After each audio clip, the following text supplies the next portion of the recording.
اللہ تعالیٰ اور اس کے رسول اکرم صلی اللہ علیہ وآلہ وسلم کے شیر اور قریش کے دلاور جوان حضرت امیر حمزہ رضی اللہ تعالی عنہ تھے۔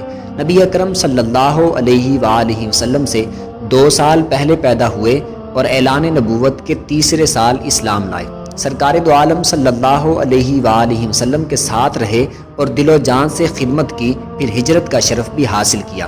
ان کے اسلام لانے کا سبب یہ ہوا کہ رسول اکرم صلی اللہ علیہ وآلہ وسلم کوہ صفا کے پاس تشریف فرما تھے۔ ابو جہل وہاں سے گزرا تو اس نے آپ کے دین پر طعن و تشنیع کی۔ نبی اکرم صلی اللہ علیہ وآلہ وسلم نے اسے کوئی جواب نہ دیا۔ عبداللہ بن جدعان تیمی کی آزاد کردہ کنیز اپنے گھر میں تھی، اس نے یہ گفتگو سن لی۔ ابو جہل ہرزہ سرائی کر کے چلا گیا اور بیت اللہ شریف کے پاس جا کر قریش کی جمی ہوئی محفل میں بیٹھ گیا۔ زیادہ دیر نہیں گزری تھی کہ امیر حمزہ رضی اللہ تعالی عنہ شکار کر کے واپس آ گئے۔ کمان انہوں نے گلے میں ڈالی ہوئی تھی۔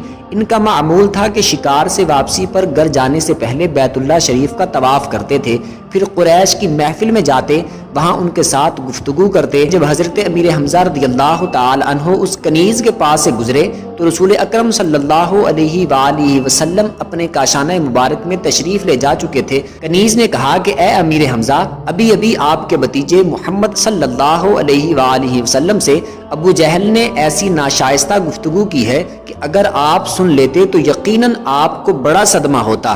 وہ یہاں تشریف فرما تھے۔ ابو جہل نے ان سے غیر مہذب گفتگو کی اور ان کی دل آزاری کی ہے، لیکن قربان جائیں حلم اور شرافت کے کوہ گراں پر انہوں نے جواباً ایک لفظ تک نہیں کہا۔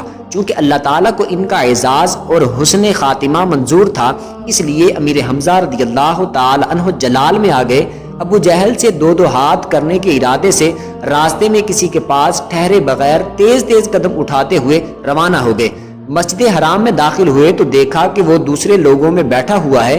سیدھے اس کے پاس پہنچے اور پوری قوت کے ساتھ کمان اس کے سر پر دے ماری۔ اس کا سر بری طرح پھٹ گیا۔ پھر اسے چیلنج کرتے ہوئے کہنے لگے، تم اللہ تعالیٰ کے رسول صلی اللہ علیہ وآلہ وسلم کو گالیاں بکتے ہو؟ کان کھول کر سن لو، میں ان کے دین پر ہوں، میں وہی کہتا ہوں جو وہ فرماتے ہیں، اگر ہمت ہے تو میری بات کا رد کر کے دکھاؤ۔ ابو جہل کی امداد کرنے کے لیے بنو مخزوم کے کچھ لوگ اٹھ کر امیر حمزہ رضی اللہ تعالی عنہ کی طرف بڑھے۔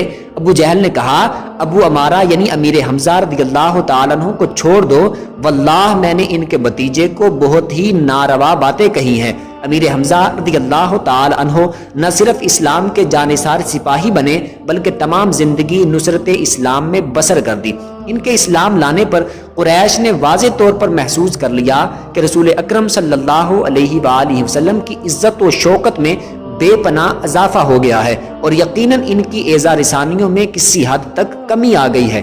حضرت امیر حمزہ رضی اللہ تعالی عنہ جنگ بدر میں شریک ہوئے اور شجاعت و بصالت کے نئے باب رقم کیے۔ انہوں نے نشانی کے طور پر شتر مرغ کا پر اپنے جسم پر سجایا ہوا تھا۔ اس دن انہوں نے شیبہ بن ربیعہ اور طعمہ بن عدی کو واصل جہنم کیا۔ ربیعہ کے قتل میں شریک ہوئے۔ غزوہ بدر میں مارے جانے والے مشرکین کا 1/3 حصہ حضرت امیر حمزہ بن عبد المطلب اور حضرت علی بن ابی طالب رضی اللہ تعالی عنہ کے ہاتھوں کیفر کردار کو پہنچا۔ ان کا جھنڈا تاریخ اسلام کا پہلا جھنڈا تھا جو نبی اکرم صلی اللہ علیہ وآلہ وسلم نے باندھا۔ سرکار دو عالم صلی اللہ علیہ وآلہ وسلم نے انہیں اسد اللہ یعنی شیر خدا کا لقب دیا۔ جنگ احد میں انہوں نے مشرکین کو شدید نقصان پہنچایا۔ اس دن آپ کے ہاتھوں میں 6 تلواریں ٹوٹ گئیں۔ 3 ہجری اسی جنگ میں آپ شہید ہوئے۔ نبی اکرم صلی اللہ علیہ وآلہ وسلم نے زبان رسالت سے انہیں سید الشہداء کا لقب عطا فرمایا۔ جبیر بن مطعم کے غلام وحشی بن حرب نے حضرت امیر حمزہ رضی اللہ تعالی عنہ کو دھوکے سے شہید کیا۔ حضرت وحشی بن حرب رضی اللہ تعالی عنہ بعد میں اسلام لا چکے تھے۔ حضرت وحشی کا بیان ہے کہ میں حبشی تھا اور حبشیوں کے انداز میں خنجر پھینکتا تھا۔ میرا نشانہ بہت کم خطا جاتا تھا۔ جب لوگ گتھم گتھا ہو گئے تو میں امیر حمزہ رضی اللہ تعالی عنہ کے انتظار میں بیٹھا ادھر ادھر دیکھنے لگا۔ وہ مجھے لوگوں کے درمیان سیاہی مائل سفید اونٹ کی طرح دکھائی دیے۔ وہ اپنی تلوار سے لوگوں کو گاجر مولی کی طرح کاٹ رہے تھے۔ کوئی ان کے سامنے ٹھہرتا ہی نہیں تھا۔ اللہ تعالیٰ کی قسم میں درخت یا پتھر کی آڑ لے کر ان کے لیے تیار کھڑا تھا اور اس انتظار میں تھا کہ وہ میری زد میں آئیں کہ اچانک مجھ سے پہلے سبا بن عبد العزا سامنے آ گیا۔ امیر حمزہ نے دیکھا تو اسے للکارا اور ایک ہی بار میں اس کا کام تمام کر دیا۔ اب میرے اور ان کے درمیان کوئی حائل نہ تھا۔ میں نے خنجر اپنے ہاتھوں میں لے کر تولا اور جب مجھے اطمینان ہو گیا تو میں نے نشانہ لے کر خنجر پھینک دیا جو سیدھا ان کی ناف کے نیچے جا کر لگا۔ انہوں نے میری طرف بڑھنے کی کوشش کی لیکن ہمت جواب دے گئی۔ میں نے انہیں اسی حالت میں رہنے دیا یہاں تک کہ وہ شہادت کے مرتبہ عظمیٰ پر فائز ہو گئے۔ میں نے اپنا خنجر نکالا اور مکہ مکرمہ واپس لوٹ گیا۔ میرے آقا نے حسب وعدہ مجھے آزاد کر دیا، یعنی حضرت وحشی بن حرب کو ان کے آقا نے جن کے وہ غلام تھے حکم دیا تھا کہ اگر تم حضرت امیر حمزہ رضی اللہ تعالی عنہ کو شہید کر دو تو میں تمہیں آزاد کر دوں گا۔ تو یہ اس وقت ایمان لے کر نہیں آئے تھے، انہوں نے حضرت امیر حمزہ رضی اللہ تعالی عنہ کو شہید کر دیا تھا اور پھر واپس گئے تو ان کے آقا نے انہیں آزاد کر دیا تھا۔ لیکن حضرت وحشی بن حرب رضی اللہ تعالی عنہ بعد میں نبی پاک علیہ الصلوۃ والسلام پر ایمان لے آئے تھے۔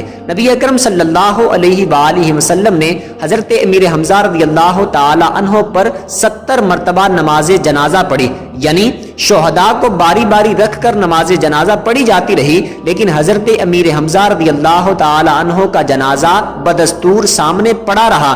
رحمت عالم صلی اللہ علیہ وآلہ وسلم نے انہیں دیکھا تو آپ کی آنکھیں اس قدر اشکبار ہوئیں کہ آپ کی مبارک داڑھی آنسوؤں سے تر ہو گئی۔